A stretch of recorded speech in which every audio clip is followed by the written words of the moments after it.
Hi friends, कैसे हैं। उम्मीद करता हूं कि आप लोग अच्छे ही होंगे। आज मैं फिर से आपके बीच उपस्थित हुआ हूं फिजिक्स का लास्ट टॉपिक लेकर। आज इस टॉपिक के साथ हमारा क्लास 10th का लेसन फर्स्ट कंप्लीट हो जाएगा और इसके बाद हम इसके क्वेश्चन आंसर और इसके न्यूमेरिकल को करेंगे। अब तक के वीडियो आपको कैसे लगे इसके बारे में भी हमें अपना कमेंट या सुझाव देते रहें।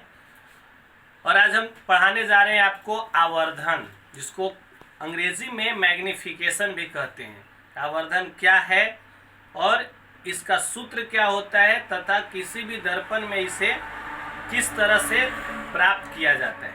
तो आइए, क्या है आवर्धन। सबसे पहले हम लोग पढ़ेंगे आवर्धन के परिभाषा के बारे में। कहता है किसी भी दर्पण में बने प्रतिबिंब, चाहे वो दर्पण समतल हो, उत्तल हो या अवतल हो, प्रतिबिंब तो सभी दर्पण बनाते हैं।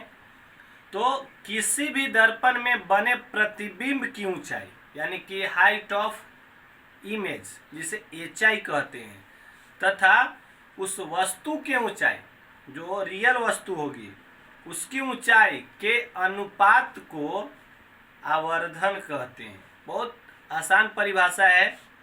क्या है, अगर फिर से मैं इसको रिपीट कर दूं तो कि किसी भी दर्पण में बने प्रतिबिंब की ऊंचाई तथा वस्तु के ऊंचाई के अनुपात को आवर्धन कहते हैं।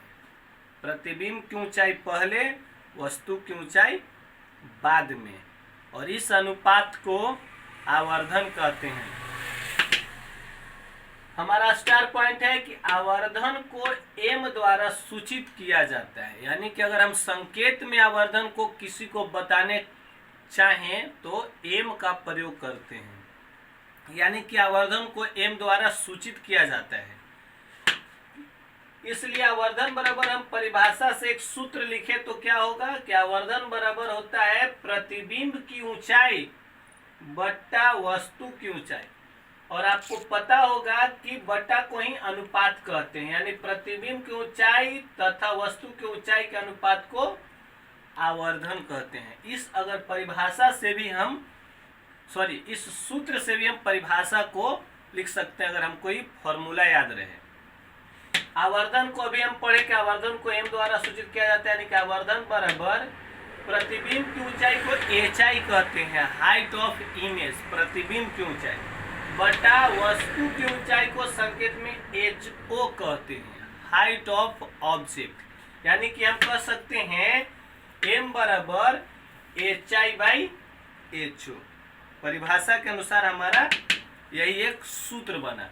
अब हम इसको किसी भी दर्पण में प्रूव करना चाहते हैं, व्यंजक लाना चाहते हैं कि वाकई इतना होता है एम बराबर एचआई बाई एचओ या नहीं। तो हमारा अगला टॉपिक है आवर्धन के लिए व्यंजक प्राप्त करें। हम आवर्धन के लिए उसका जो व्यंजक होता है, सूत्र होता है, वो हम लाना चाहते हैं। तो इसके लिए क्या करना होगा, तो पहले हमें कोई दर्पण लेना होगा, उसमें कोई एक स्थिति में प्रतिबिंब और वस्तु का जो हम लोग निर्धारण करते हैं वो फिगर बनाना होगा, जो कि हमने यहाँ पे बनाया है। हमने एम एन द्वारा का एक अवतल दर्पण लिया, जो प्रूव करने से पहले हम लिखते भी हैं, जो हमने नहीं लिखा है, लेकिन मैं आपको बता देता हूं क्या क्या लिखेंगे। हम इस चीज के बारे में यार सबसे पहले लिखते हैं इंट्रोडक्शन के रूप में। क्या लिखते हैं कि माना कि एम एन द्वारा का एक अवतल दर्पण है जिसका ध्रुव P है, फोकस F, वक्रता केंद्र C है। इस दर्पण के प्रधान अक्ष पर हमने वस्तु कहाँ रखी है, वक्रता केंद्र और फोकस के बीच एक वस्तु रख दी, जिसकी ऊंचाई क्या है, AO ऊंचाई है। हमने क्या किया कि उस जो दर्पण था हमारा अवतल, उसके प्रधान अक्ष पर वक्रता केंद्र और फोकस के बीच एक AO ऊंचाई की वस्तु रख दी। और आप जानते हैं कि जब हम फोकस और वक्रता केंद्र के बीच जब वस्तु रखते हैं तो उसका प्रतिबिंब वक्रता केंद्र और अनंत के बीच बनता है। वही अनुसार हमारा प्रतिबिंब आई बी वक्रता केंद्र और अनंत के बीच बन गया। इसी चीज को हम प्रूव करने से पहले इंट्रोडक्शन के रूप में लिखते हैं। फिर से अगर मैं रिपीट कर दूं तो कि एमएन द्वारा का एक अवतल दर्पण हमने लिया जिसका ध्रुव P है, फोकस F है, वक्रता केंद्र C है। इसके प्रधान अक्ष पर हमने वक्रता केंद्र और फोकस के बीच AO ऊंचाई की एक वस्तु रख दी जिसका वास्तविक तथा उल्टा प्रतिबिंब कहाँ बना? वक्रता केंद्र और अनंत के बीच IB ऊंचाई की बनी। इसमें आप पहले देखेंगे किस त्रिभुज को हम समरूप करेंगे, क्योंकि व्यंजक प्राप्त करने के लिए हमें कोई दो त्रिभुज को समरूप करना होगा। तो इस फिगर में देखिए, आप त्रिभुज देख रहे होंगे। हमारा त्रिभुज कौन कौन है? तो सबसे पहले AOP, त्रिभुज AOP देख रहे होंगे। AOP हमारा एक त्रिभुज बना है और दूसरा त्रिभुज हमारा है IBP।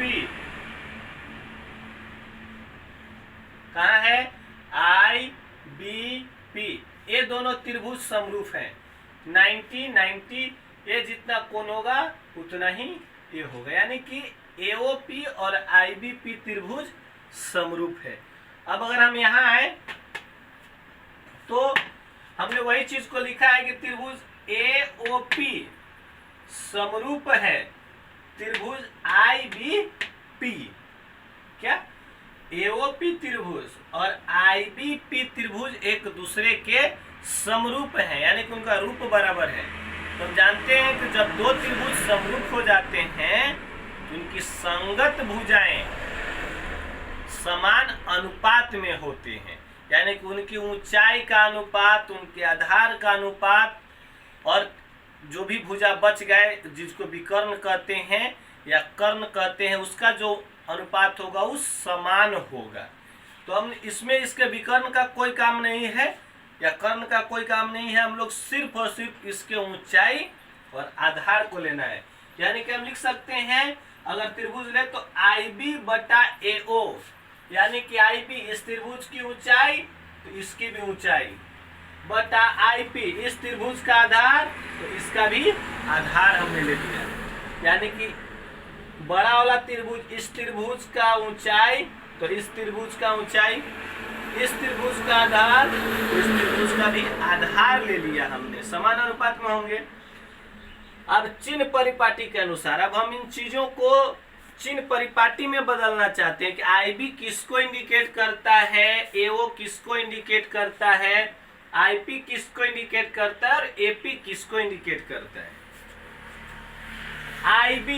IB फिगर में आप देखेंगे तो IB जो है से हाइट ऑफ ऑब्जेक्ट है, सॉरी हाइट ऑफ इमेज है, प्रतिबिंब की ऊंचाई है IB।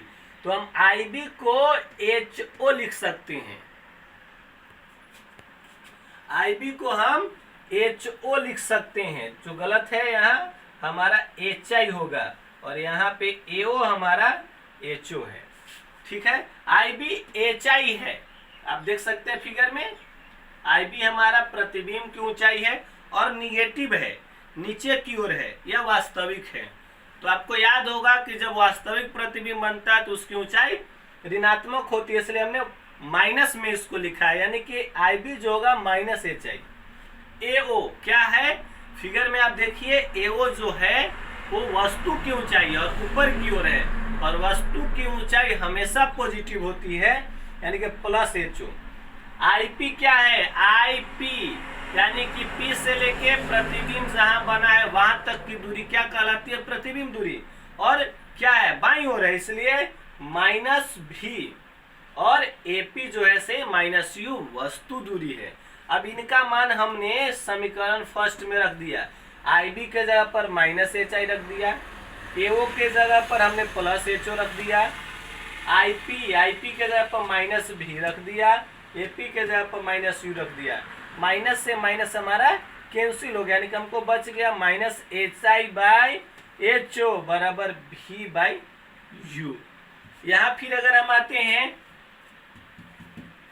हमने इस साइड के माइनस को, जो हमारा यहाँ माइनस था, हमने इस माइनस को दूसरी तरफ भेज दिया है। भेज सकते हैं ना। हमने माइनस जो एच आई था, इस माइनस को दूसरे पक्ष में भेज दिया, यानी कि H I by H O बराबर माइनस भी बाई यू, और minus H I by H O बराबर एम। अभी परिभाषा में आप पढ़ चुके हैं, आवर्धन जो होता है प्रतिबिंब की ऊंचाई तथा वस्तु के ऊंचाई के अनुपात को हम आवर्धन कहते हैं, और इसे एम द्वारा सूचित किया जाता है। तो हमने H I by H O को एम लिख दिया, यानी कि एम बराबर H I by H O, तो हमने एम लिख दिया, यानी कि एम बराबर माइनस भी बाई यू। ये हमारा यहाँ पे प्रूव्ड हो गया, सिद्ध हो गया कि एम बराबर H I by H O भी हो सकता है, या एम बराबर माइनस भी बाई यू भी हो सकता है। आप जो जरूरत हो आप उस फॉर्मूलों का यूज कर सकते हैं, कोई प्रॉब्लम नहीं। आवश्यकता के अनुसार हम एम बराबर H I by H O भी ले सकते हैं, माइनस भी बाई यू भी ले सकते हैं। आगे हमारा कुछ स्टार पॉइंट है, क्या कहता है कि यदि आवर्धन का मान ऋणात्मक हो, यदि आपने आवर्धन का मान ज्ञात किया, यदि वो ऋणात्मक आ गया, एम का जो मान आएगा अगर ऋणात्मक आ गया, तो आप समझिए कि जो प्रतिबिंब बन रहा था वास्तविक बन रहा था, और वास्तविक जब बना तो हमेशा उल्टा होगा। यानी कि इस पॉइंट को आप अच्छे से याद कर लीजिए कि यदि कोई आवर्धन का मान ऋणात्मक आ गया तो समझ लीजिए उस दर्पण द्वारा बना प्रतिबिंब वास्तविक है और उल्टा है। इसके विपरीत क्या कहता है कि यदि आवर्धन का मान धनात्मक हो, यानी कि एम जब हम निकालते हैं और उसका मान जो है धनात्मक आता है, तो समझ लीजिए कि प्रतिबिंब जो बना वो काल्पनिक बना है और सीधा बना है। फिर से अगर हम इसको रिपीट करें कि यदि आवर्धन का मान ऋणात्मक हो तो प्रतिबिंब वास्तविक और उल्टा होगा, यदि आवर्धन का मान धनात्मक हो तो प्रतिबिंब काल्पनिक और सीधा होगा। इसी के साथ हमारा फर्स्ट लेसन पूरी तरह कंप्लीट होता है। अगर आपको इसमें कुछ कमी नजर आए तो आप हमारे कमेंट बॉक्स या जो भी माध्यम से आप हमसे जुड़े हैं उस पे अपना सुझाव, अपनी कमी भेजें, आपका स्वागत होगा। धन्यवाद, फिर मिलेंगे अगले वीडियो में।